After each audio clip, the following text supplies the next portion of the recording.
Este día quiero hablar un poco acerca de Ferran Torres y las palabras que dijo hace poco a los medios, en donde le preguntan que si él va a continuar en el Barça y él, bueno, básicamente dice que lo va a ver porque tiene un contrato en vigor, pero que él para quedarse en el Barça necesita que el Barça exprese que lo quiere. Y también dijo otras cosas como que él tiene un club de sus sueños y por el contexto de la entrevista se da a entender un poco que ese club no es el Barça, lo cual me parece un poco extraño porque, a ver, Ferran es un buen jugador. Creo que es un jugador bastante mejor de lo que la mayoría de gente piensa, porque yo he escuchado a mucha gente decir que Ferran Torres es un mal jugador y no. Ferran Torres es un jugador bastante capaz de ponerse en posiciones de peligro. De hecho, es mejor que bastantes jugadores en el mundo. Es de los mejores en ponerse en posiciones para marcar gol y en posiciones peligrosas en el área. Pero sí tiene un problema de definición. Pero incluso con sus problemas al momento de definir, sigue siendo un buen jugador que mete bastante goles. Entonces, para mí, Ferran es un buen jugador que vale por lo menos unos 50 millones. Pero sí es cierto que no es una estrella mundial. Es decir, no es un Mbappé, no es un Vinicius, no es un Pedri o un Lamine Yamal o un Lewandowski en su tiempo, ¿no? Pero sí es un muy buen jugador, solo quiero recalcar eso. Tampoco quiero que este sea un video tirándole odio a Ferran porque para nada. Pero sí es un video para hablar acerca de un gran problema en el fútbol moderno que pienso que es este culto al jugador. Este culto al jugador, más específicamente, estos jugadores tienden a ser delanteros en los que se marca un gol y de repente ya sos el MVP, de repente ya sos el mejor jugador del mundo por hacer un par de regates. Y siento que esto es un problema, más que nada porque los jugadores empiezan a sentir que son más que un equipo. Y a ver, al final el fútbol es un juego colectivo. El fútbol es un juego colectivo y eso hay que entenderlo. Y si los jugadores piensan que ellos son más que un equipo, eso puede generar problemas en un vestuario. Ya vimos el problema que tiene ahorita el Real Madrid, teniendo a Bellingham, Vinicius y Mbappé en su equipo.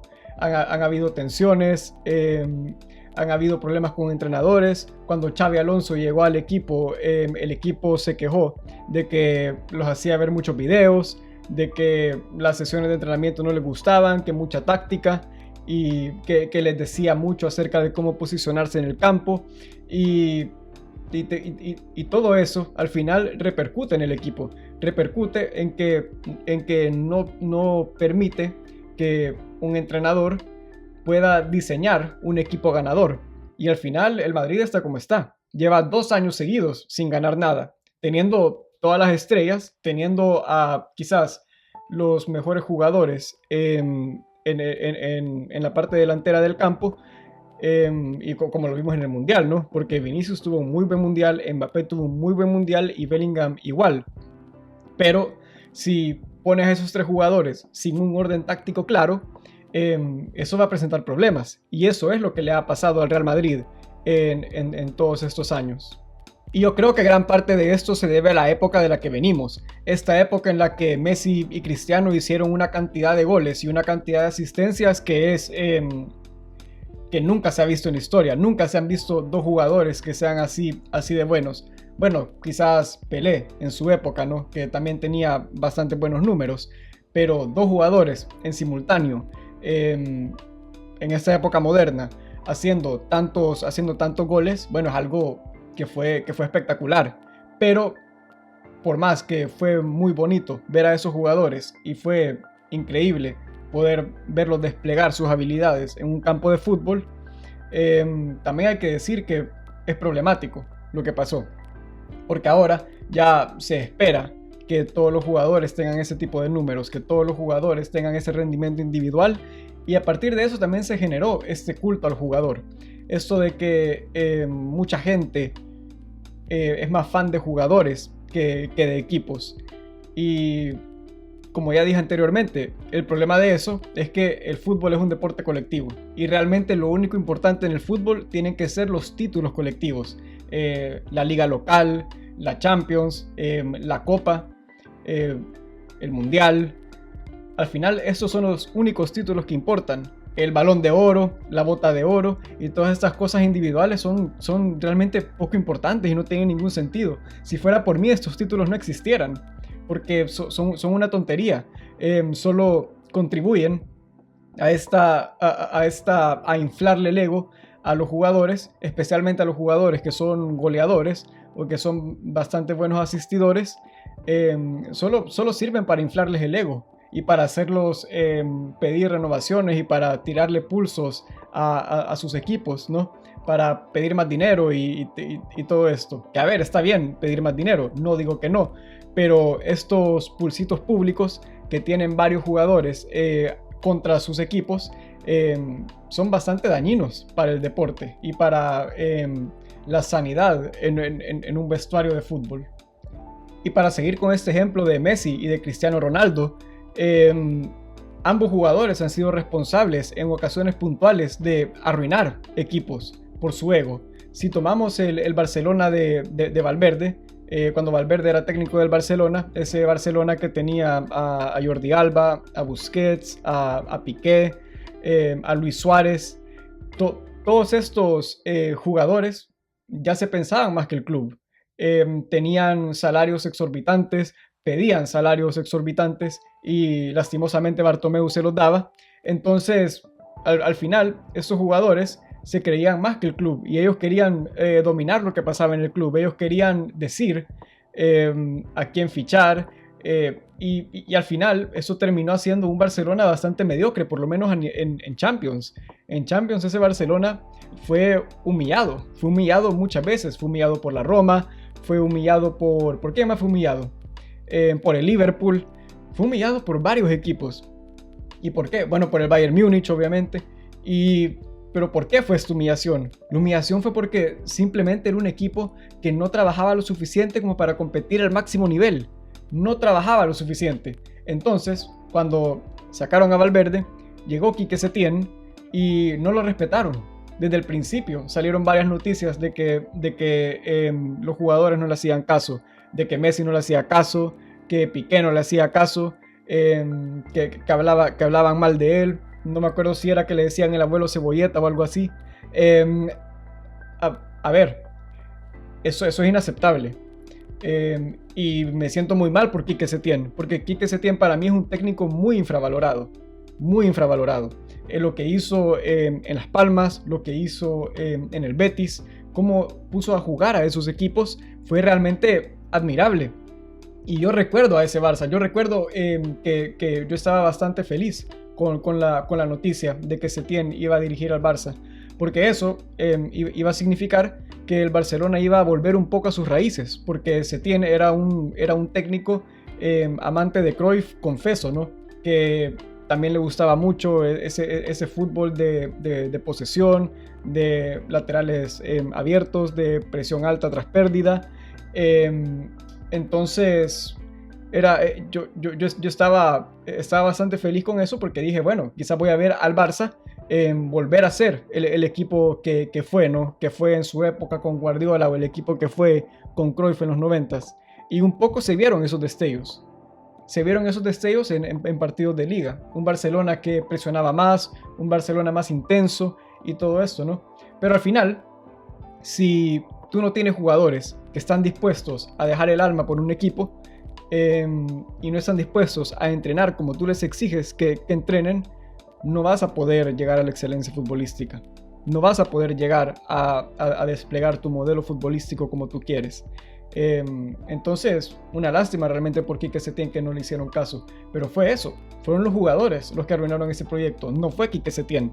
Y a Setién le pasó algo similar con el Villarreal, años después que lo fichó el Villarreal. Hizo un buen trabajo con el Villarreal. No iban mal en la tabla de posición y tampoco jugaban mal al fútbol. Pero a los jugadores, a ver, esto no lo sé, pero lo más seguro es que no les gustaba la intensidad con la que dirigía Setién. Porque para hacer el fútbol que a él le gusta, tiene que haber intensidad. Y los jugadores simplemente no estaban dispuestos a sacrificar eso.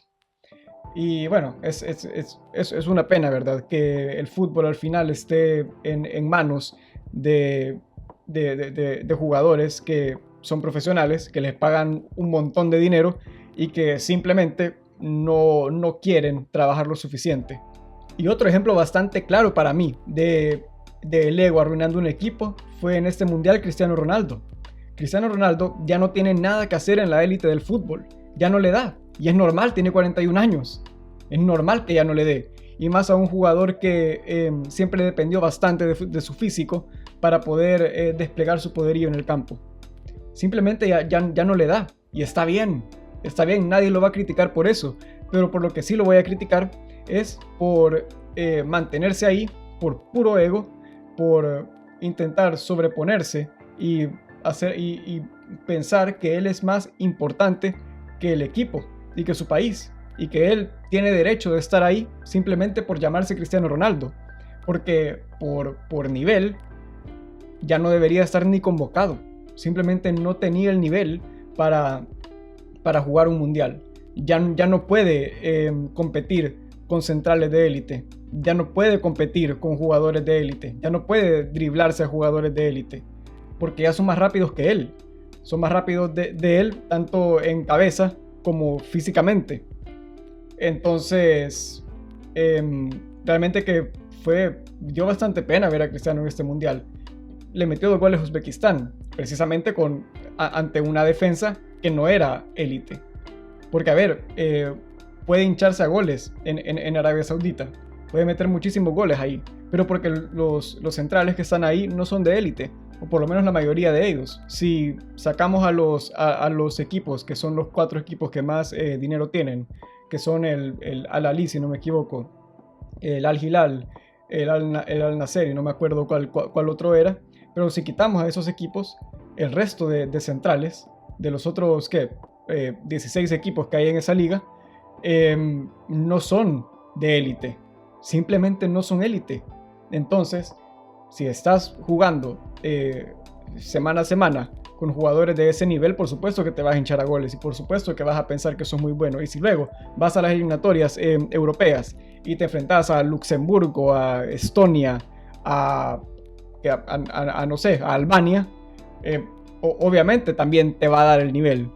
Pero llegas a un mundial y ya te enfrentas a jugadores de alto nivel, te enfrentas a Cubarsí, te enfrentas a Laporte, te enfrentas incluso a Davinson Sánchez, a Lucumí, que son jugadores que son élite, y ya no te da, ya no les podés ganar las pelotas.